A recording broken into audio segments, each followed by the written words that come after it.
안녕하세요. ESR입니다. 오늘은 외목대로 가지들을 정리해서 한 그루의 나무처럼 예쁜 수영으로 키우고 있는 카랑코에를 보여드릴게요. 이 아이는 처음 화원에서 데리고 와서 아래쪽 잎과 가지를 잘라내고 이렇게 시원한 수영으로 키우고 있는데요. 오늘 이렇게 가지 치는 방법이랑 분갈이도 아주 중요하거든요. 분갈이하는 방법도 보여드릴게요. 지금 보고 계시는 핑크색 꽃을 피우고 있는 카랑코에 너무 예쁘죠. 수영도 깜찍하고 제가 너무 좋아하고 아끼는 아이인데요. 이 아이가 지난 12월, 1월 달에 꽃을 보여주고 나서 지금 두 번째 꽃을 한 4개월 만에 보여주는 거예요. 그래서 더 얼마나 기특한지 몰라요. 정말 너무 예뻐서 보여드리고 카랑코에가 다시 꽃을 피우게 하는 방법 알려드릴게요. 딱 3가지가 있는데요. 이 3가지를 지켜주시면 꽃을 다시 볼 수가 있으세요. 첫 번째는 햇빛입니다. 햇빛을 낮 시간에 한 3-4시간 정도라도 이렇게 보여주셔야 되세요. 그리고 낮에는 밝은 환경에 있도록 해주시고 저녁 한 7시부터는 깜깜한 환경에 있게 해주셔야 돼요. 이 아이는 단일 식물이기 때문에 낮 시간보다 밤 시간이 더 길어야 꽃봉오리를 맺춘다고 해요. 근데 제가 겪어보니까 하루 24시간 중에 12시간 정도만 깜깜한 곳에 있어도 꽃봉오리를 맺더라고요. 저는 베란다에서 키우고 있어요. 베란다에서 키우고 있기 때문에 실내 형광등 불빛이 밤 시간에는 노출이 안 되는 곳이라서 이렇게 꽃봉오리를 다시 맺을 수가 있었어요. 그리고 3번째는 비료입니다. 비료도 정말 중요한데요. 꽃식물들에게는 제가 키워보니까 비료가 정말 중요해요. 양분이 있어야 꽃을 또 예쁘게 만들어내기 때문에 비료를 꼭 주셔야 되는데 저는 목마가렛한테 주던 유기질 비료가 있어요. 화분 거름인데요. 다이소에서 구매한 화분 거름이에요. 가격은 2,000원대로 구매를 하실 수가 있고요. 이 화분 거름은 알갱이 형태로 되어 있어서 흙을 파서 흙 속에 조금씩 이렇게 파묻어 주셔도 좋긴 한데 저 같은 경우는 화분이 작기 때문에 물조리개에다가 티스푼으로 1스푼 정도 넣어서 녹여서 2달에 한 번이나 한 달에 한 번 카랑코에 물을 줘야 할 때 그렇게 주니까 편리하더라고요. 이렇게 녹여서 이렇게 물처럼 주면 흡수력이 굉장히 좋아서 효과도 저는 더 좋은 것 같더라고요. 그리고 오늘은 이렇게 아래쪽 목대가 노출이 되도록 수영을 만들어서 외목대로 키우는 방법을 보여드릴게요. 이렇게 노출을 해서 아래쪽 목대를 노출을 해서 키우시면 정말 보기에도 좋고 너무 예쁜 모양으로 키우실 수가 있는데요. 제가 새로 사온 카랑코에로 아래쪽 잎을 따주고 정리를 해주면서 분갈이하는 방법도 바로 보여드릴게요. 먼저 화원에서 구매한 분갈이용 상토 준비해 주시고요. 훈탄이에요. 저는 훈탄을 분갈이 영상을 보시면 저는 꼭 5%씩 넣고 있는데요. 식물의 뿌리 무름이나 병충해 예방에 좋다고 해서 저는 5% 정도만 아주 소량을 넣어주고 있어요. 그리고 카랑코에는 다육질의 성질을 가지고 있는 식물이기 때문에 과습에 굉장히 위험하고요. 뿌리 속 통풍이 불량하면 무름이 올 수가 있어요. 그래서 이렇게 입자가 굵은 분갈이용 재료를 40% 정도 넣어주셔야 되세요. 마사토나 펄라이트를 40% 정도 넣어주세요. 그리고 이렇게 알비료 거름도 조금 넣어줄게요. 분갈이해줄 카랑코의 잎들을 잘라줄게요. 먼저 식물을 자를 때는 항상 도구를 소독을 해주시고요. 새로 데려온 카랑코예요. 너무 예쁘죠?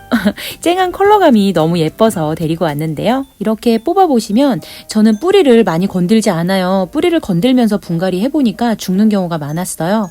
위에 있는 흙만 살짝 걷어내주시고요. 뿌리를 피해서 건드려주세요. 그리고 이렇게 조물조물 해주시면 조금 더 헐거워지겠죠? 뿌리를 긁어내시면 식물이 죽는 경우가 많으니까 되도록이면 뿌리를 건들지 않고 이렇게 톡톡톡톡 털어서 살살살살 털어서 이렇게 약간의 여유 정도만 주고 흙으로 넣어주시는 게 좋으세요. 그리고 이렇게 흙에 가까이 있는 잎들과 가지들은 잘라주시면 좋아요. 그렇게 해주시면 흙 위에 통풍도 도와주게 되고 물마름도 도와주고 그리고 곰팡이, 흙 위에 이제 곰팡이 생기는 것도 예방해 주실 수가 있고요.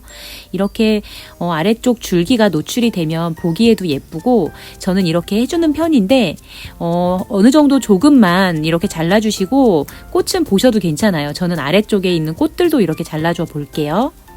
조금만 잘라주셔도 괜찮은데 저는 이렇게 목대가 노출이 돼서 키우는 걸 좋아라 해서 저는 이렇게 조금 더 올려서 따줄게요. 그리고 이렇게 잘라낸 꽃들은 화병에 꽂아 놓으시면 꽃을 아주 오래 보실 수가 있고요. 그 줄기에서 뿌리도 나오더라고요. 어때요? 저는 이렇게 다듬어 봤어요. 자, 분갈이 해줄 화분을 준비해 주세요. 화분 크기는 절대 크게 사용하시는 걸 추천드리지 않아요. 화분이 커지면 과습 위험도 커지고요. 식물이 이제 뿌리를 키우느라고 위의 성장이 굉장히 느려지더라고요. 화분 구멍을 망으로 막아주시고요. 배수층은 해주셔도 되고요. 저는 화분이 작아서 배수층은 생략할게요. 이렇게 식물이 노출될 높이를 맞추어서 높이가 맞다고 생각되시면 빈 공간에 흙을 꼼꼼히 채워주세요.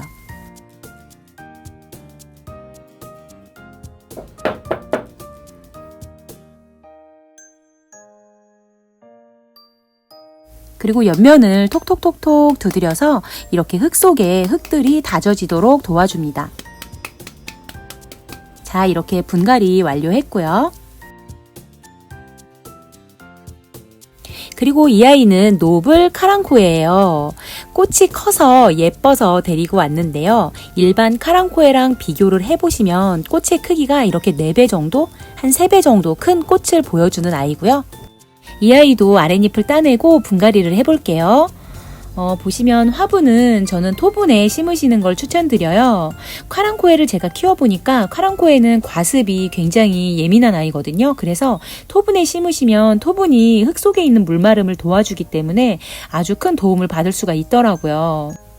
마찬가지로 포트 화분에서 식물을 꺼내서 위에 있는 흙만 살짝 털어내고 분갈이를 해줄게요. 그리고 이렇게 커다란 배추처럼 이렇게 커다란 잎들은 필요 없으니까 이런 잎들은 이렇게 따낼게요. 이렇게 따내줌으로 인해서 양분이 분산되는 것도 막을 수가 있고요. 또 흙 위에 통풍을 도와주기 때문에 물음도 막아줄 수가 있고 흙 위에 또 곰팡이가 끼는 것도 이렇게 막아줄 수가 있어요. 이렇게 필요 없는 잎들은 따주세요. 노블 카랑코에는 이렇게 꽃줄기가 튼튼하게 옆에서 올라오고 있고 꽃봉오리도 아직 너무 많아요. 그래서 이 꽃줄기는 따내지 않고 이 상태로 이제 화분에 심어줄게요.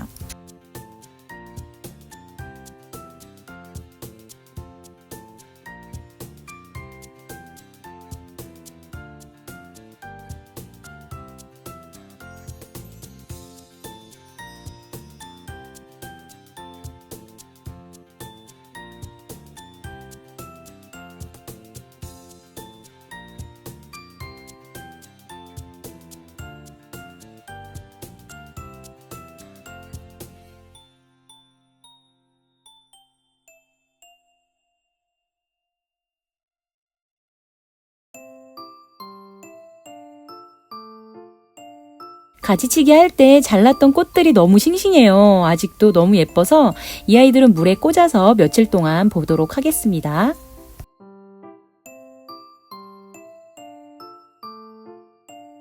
카랑코에는 꽃을 피우기 시작하면 기본 2달은 항상 유지를 해주더라고요. 그리고 길게는 3달까지도 꽃을 볼 수 있는 식물이고요.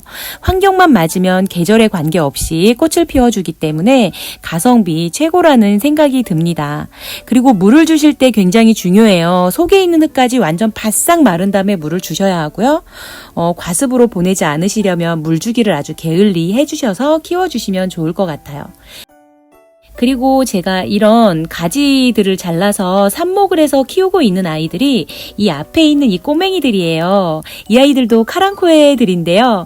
어때요? 너무 귀엽죠? 이렇게 아래쪽 잎들을 잘라서 계속 키를 키우고 있어요. 그리고 어느 정도 키가 컸다 싶을 때는 여기 생장점을 잘라서 이제 곁가지가 나오도록 해서 풍성함으로 만들어 가려고 그렇게 계획으로 키우고 있는 아이들이에요. 너무 귀엽죠? 이렇게 지금 키가 쑥쑥 자라고 있답니다. 이 중에는 잎꽂이로 자라고 있는 아이도 있는데 어떤 아이인지 기억이 안 나네요.